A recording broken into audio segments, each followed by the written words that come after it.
بسم اللہ الرحمن الرحیم۔ حضرت آدم علیہ السلام کے بعد پہلے نبی جن کو رسالت بخشی گئی وہ حضرت نوح علیہ السلام ہیں۔ صحیح مسلم باب شفاعت میں حضرت ابو ہریرہ سے ایک طویل حدیث میں بیان ہوا ہے، اے نوح تو زمین پر پہلا رسول بنایا گیا۔ قرآن کریم میں حضرت نوح کا تذکرہ 43 جگہ کیا گیا ہے، لیکن اہم تفصیلات سورہ اعراف، سورہ ہود، سورہ مومنون، سورہ شورى، سورہ قمر اور سورہ نوح میں بیان ہوئی ہیں۔ آپ کے نبی بننے سے پہلے شرک پھیل چکا تھا، اس لیے اللہ تعالیٰ نے حضرت نوح کو مبعوث کیا۔ لوگوں نے کہا، نہ آپ ہم سے امیر ہیں اور نہ ہی بلند فرشتہ ہیکل ہیں، ہم آپ کی بات نہیں مانتے۔ معاشرے کے غریب اور کمزور لوگوں نے آپ کا ساتھ دیا۔ صاحب اقتدار لوگوں نے کہا کہ آپ پہلے ان کمزوروں اور غریبوں کو دور کر دیں، ہمیں ان سے گھن آتی ہے۔ حضرت نوح نے ارشاد کیا، اگر میں ان سے ایسا معاملہ کروں گا تو اللہ کے عذاب سے میرے لیے کوئی جائے پناہ نہیں ہوگی۔ سورہ ہود میں ان مکالموں اور پیغامات حق کو یوں بیان کیا گیا ہے، اس پر قوم کے ان سرداروں نے جنہوں نے کفر اختیار کیا تھا کہا، ہم تو تم میں اس کے سوا کوئی بات نہیں دیکھتے کہ ہمارے ہی طرح کے ایک آدمی ہو، اور تمہارے پیچھے چلنے والے بھی ان لوگوں کے سوا کوئی نہیں جو ہم میں ذلیل اور حقیر ہیں، اور بے سوچے سمجھے تمہارے پیچھے ہو لیے ہیں۔ ہم تو تم لوگوں میں اپنے سے کوئی بہتری نہیں پاتے، بلکہ ہم سمجھتے ہیں کہ تم جھوٹے ہو۔ آگے بیان ہوا کہ حضرت نوح نے کہا کہ اللہ نے جو رحمت مجھے بخشی ہے، اگر وہ تمہیں نظر نہیں آتی تو میں تمہیں دعوت دینے کے سوا کیا کام کر سکتا ہوں؟ جبراً راہ نہیں دکھا سکتا، تمہارے مال و دولت کا طلبگار نہیں، میری اجرت اللہ کے پاس ہے۔ جو لوگ ایمان لائے ہیں انہیں اپنے سے دور نہیں کر سکتا، اگر میں ایسا کروں گا تو اللہ کے عذاب سے مجھے کوئی نہیں بچائے گا۔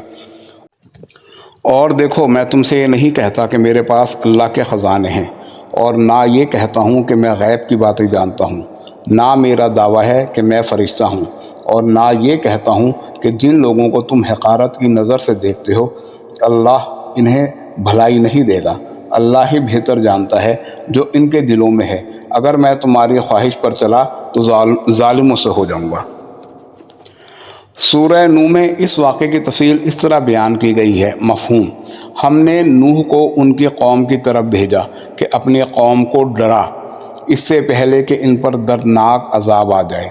آپ نے فرمایا، میں تمہیں ڈراتا ہوں کہ اللہ کی بندگی اختیار کرو اور میرا کہا مانو تاکہ وہ تمہارے گناہ بخشے اور تمہیں ایک وقت مقرر تک ڈھیل دے۔ جب وقت آ جائے گا پھر یہ ڈھیل ختم ہو جائے گی۔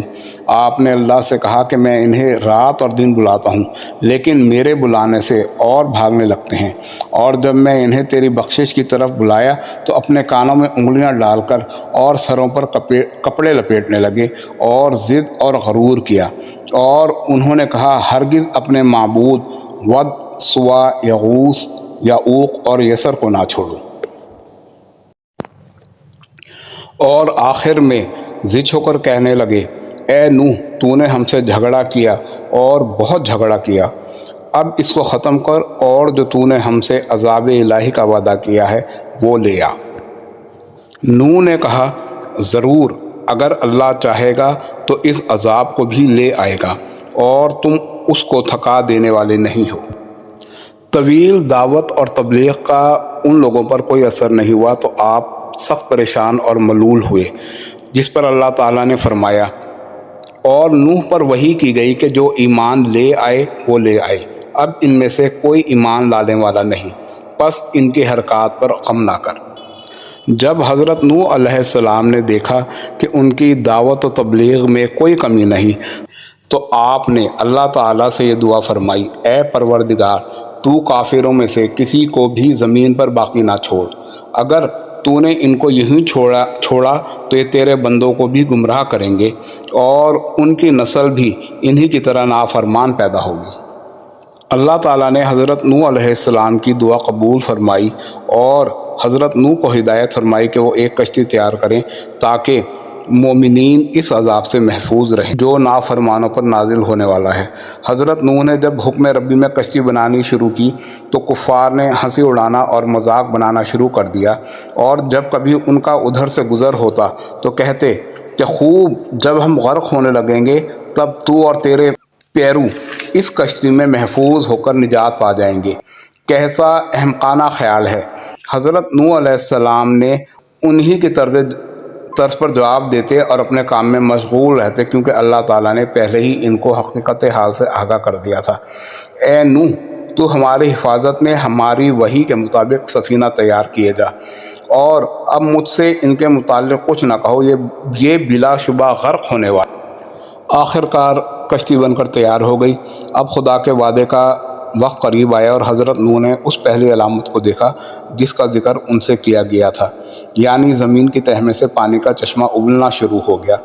تب وحی الہی نے ان کو حکم سنایا کہ کشتی میں اپنے خاندان کو بیٹھنے کا حکم دو، اور تمام جانداروں میں سے ہر ایک کا جوڑا بھی اس کشتی میں پناہ گیر ہو، اور وہ مختصر جماعت بھی جو تجھ پر ایمان لا چکے ہے کشتی میں سوار ہو۔ اس موقع پر حضرت نوح علیہ السلام نے اپنے بیٹے کی سفارش کی کہ وہ بھی کشتی میں بیٹھ جائے، جس کو قرآن پاک نے اس طرح بیان کیا ہے۔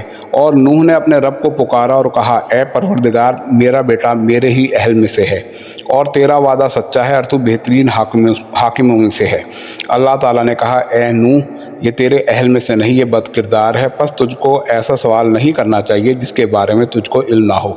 میں بلا شبہ تجھ کو نصیحت کرتا ہوں کہ تو نادانوں میں سے نہ بن۔ نوح نے کہا، اے رب، میں بلا تردد اس بارے میں کہ جس کے متعلق مجھے علم نہ ہو تجھ سے سوال کروں، تیری پناہ چاہتا ہوں، اور اگر تو نے معاف نہ کیا اور رحم نہ کیا تو میں نقصان اٹھانے والوں میں سے ہوں گا۔ نوح سے کہہ دیا گیا، اے نوح، ہماری جانب سے تو اور تیرے ہمراہی ہماری سلامتی اور برکتوں کے ساتھ زمین پر اترو۔ حضرت نوح علیہ السلام کو یہ حقیقت پتہ لگ گئی کہ نجات کا منشا نسل اور خاندان نہیں بلکہ ایمان باللہ ہے۔ اس لیے انہوں نے اپنا رخ بدل کر کنعان کو مخاطب کیا اور اپنے منصب دعوت ادا کرتے ہوئے چاہا کہ وہ بھی مومن بن کر نجات الہی سے بہرہ ہو، مگر اس نے کہا، میں بہت جلد کسی پہاڑ کی پناہ لیتا ہوں کہ وہ مجھ کو غرقابی سے بچا لے گا۔ حضرت نوح نے یہ سن کر فرمایا، آج کوئی خدا کے حکم سے بچانے والا نہیں، صرف وہی بچے گا جس پر خدا کا رحم ہو جائے۔ اس سے دونوں کے درمیان موج حائل ہو گئی اور وہ غرق ہونے والوں میں سے ہو گیا۔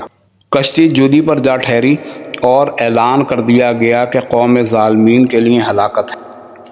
پانی آہستہ آہستہ خشک ہونا شروع ہو گیا اور کشتی کے سواروں نے امن و سلامتی کے ساتھ خدا کی سرزمین پر قدم رکھا۔ اسی بنا پر حضرت نوح علیہ السلام کا لقب ابو البشر ثانی یا آدم ثانی یعنی انسانوں کا دوسرا باپ مشہور ہوا، اور غالباً اسی اعتبار سے حدیث میں ان کو اول الرسل کہا گیا۔ حضرت نوح علیہ السلام کا قصہ یہاں پہ ختم ہوتا ہے۔ انشاءاللہ نیکسٹ حصہ حضرت ادریس علیہ السلام کے بارے میں آئے گا۔ امید ہے یہ معلومات آپ کو پسند آئے گی۔ آپ میرے چینل کو سبسکرائب بھی کیجئے اور لائک بھی کیجئے اور شیئر بھی کیجئے۔ Thank you.